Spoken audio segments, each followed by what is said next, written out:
Ce mercredi au Palais des Sports, Pierre de Coubertin, match aller de Coupe d'Europe contre Caserte. Avant d'admirer ceci, retour à la case départ avant le match.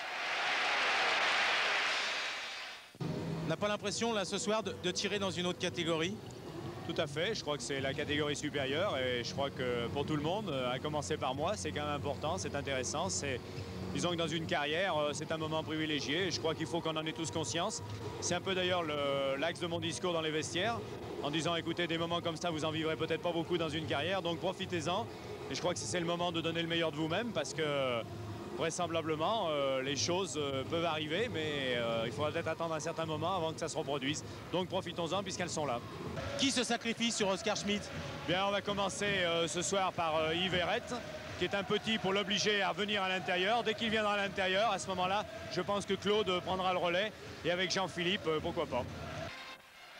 Oscar Schmidt, le numéro 13 de cette équipe de Caserte. Il est brésilien et il est tout simplement considéré comme l'un des tout meilleurs joueurs mondiaux.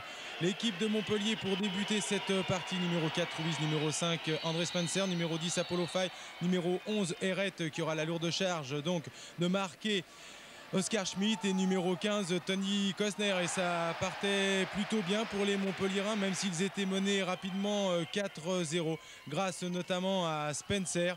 Eh bien les Montpelliérains vont revenir rapidement dans le match pour être menés 5-4 et revenir 7-7 ici sur ce superbe contre. C'est parti pour Bruno Ruiz qui a Herrette à sa droite ou Tony Kostner mais qui préfère choisir le shoot. Il a bien fait, ça fonctionne pour Montpellier, on y croit, mais attention ici à Gentile, le meneur de jeu de cette équipe de Caserte, qui lui inscrit aussi de nouveaux points pour Tony Kostner. Ça va bien, il domine parfaitement au rebond son vis-à-vis Klushkov, le Bulgare, qui aura du mal à rentrer dans ce match et qui commettra d'ailleurs rapidement 4 fautes.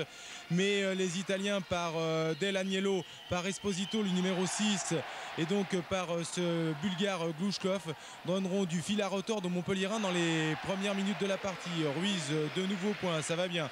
7-7 puis 17-12 après 7 minutes de jeu pour les Montpelliérains. Ainsi un match de Glushkov.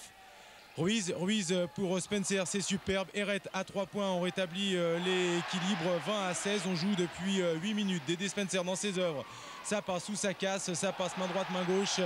Il a fait admirer tout son talent ce garçon ce mercredi soir, marquant la bagatelle de 44 points dans cette partie. Mais attention, on est assez adroit ici, comme nous le montre une nouvelle fois Oscar Schmidt, qui même s'il ne réussit pas ce panier, réussit les lancers francs. Superbe passe d'Apollo Faye sur Spencer, faute. Mais quand on commet la faute du côté italien, on la commet véritablement, c'est-à-dire que l'on n'a pas le panier qui compte et le bonus, on a simplement les lancers francs à tenter. 24-18, vous avez vu Tony Kostner, ça va bien, on croit au miracle, d'autant que ça fonctionne bien. Le jeu montpelliérain est alerte, vif et on réussit ce que l'on veut, mais les Italiens très adroits. Ici Esposito au panier à 3 points, récupération Tony Kostner pour Pratt qui a remplacé Ruiz. Pratt pour qui? Pour Spencer. Regardez ce contre, c'est superbe. Non, il y a faute, c'est bien arbitré, mais comme je vous disais auparavant, il y a faute mais il n'y a pas panier. Il faudra les 2 lancers francs pour que Spencer rétablisse l'équilibre. 37-34, 3 points d'avance pour les Montpelliérains. Regardez comme c'est facile. Oscar Schmidt pourtant marqué par au début de la partie Herrette qui commettra rapidement 3 fautes, puis Claude Cavallo, puis Jean-Philippe Metelli. Et bien Oscar Schmidt ici qui se fait voler la balle. 43-41 pour les Montpelliérains. On joue depuis 17 minutes dans cette première partie.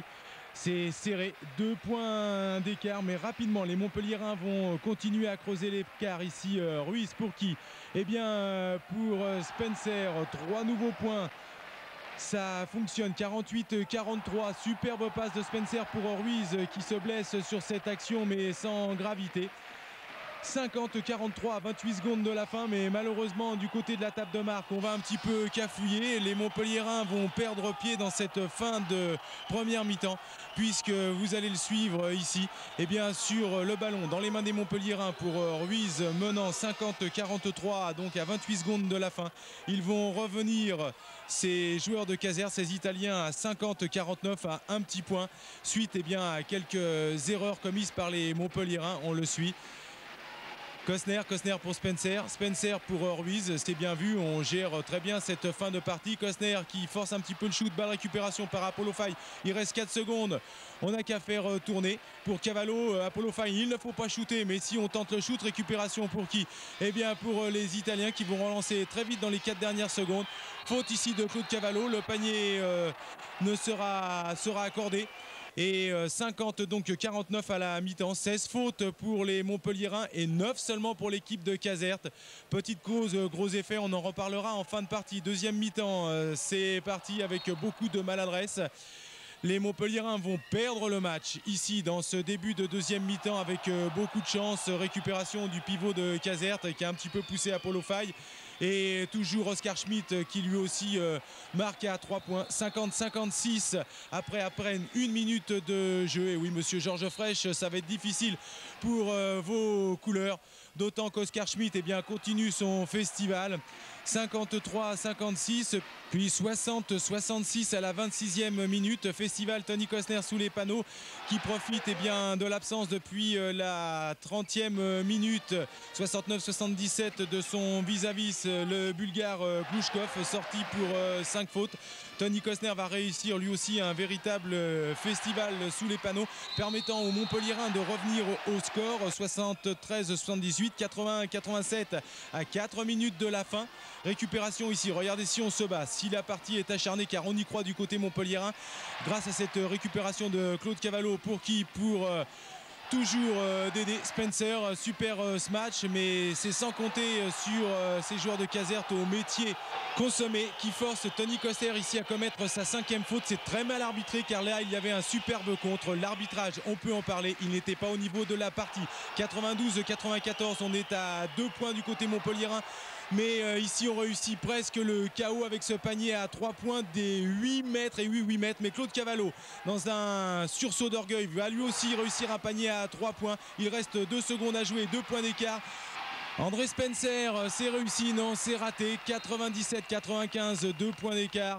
Il est vrai que cette équipe de Caserte est une équipe habituée aux Coupes d'Europe. Nous avons gagné seulement la première moitié du match. À Caserta, nous allons jouer la deuxième moitié. Nous avons seulement 2 points d'avantage que c'est rien. So, nous devons jouer un autre très bon match à Caserta pour gagner, parce que Montpellier joue comme Cholet de l'année dernière. Ce qui fait la force des grandes équipes, c'est quand elles gagnent de 1 ou 2 points. C'est ce qui fait, je crois, ce soir la réussite de Caserte et qui prouve, ça fait partie des équipes qui font, dans le championnat d'Europe, dans les Coupes d'Europe, font partie des grandes nations. Je crois que Montpellier est en train de devenir cette grande équipe. J'ai dit en début de saison qu'elle avait les paramètres pour y arriver. Elle a eu un début de championnat un peu hésitant. Là, les 3 dernières rencontres prouvent que j'avais raison dans mes pronostics. Et la rencontre de ce soir contre une des grandes équipes d'Europe comme Caserte me démontre que cette équipe de Montpellier a tous les ingrédients pour réussir. C'est en tout cas ce que je souhaite à cette équipe.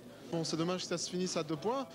Bon, on ira en Italie pour gagner. J'espère qu'il y aura une intensité encore plus grande pour essayer de gagner de 3 points.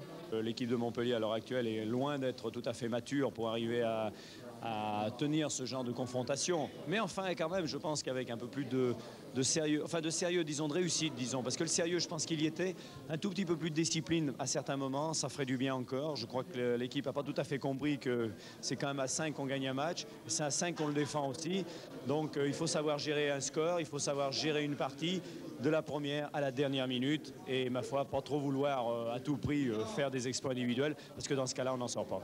On a fait quelques erreurs, c'est vrai, qui ont coûté cher, parce que si on avait avec plus d'expérience, effectivement, c'est un match qu'on a peut-être gagné de 10 points, hein, c'est vrai. Mais enfin, il n'y a pas à rougir. Moi, je suis content de ce match aujourd'hui, très content. Et je partirai à Caserte très confiant.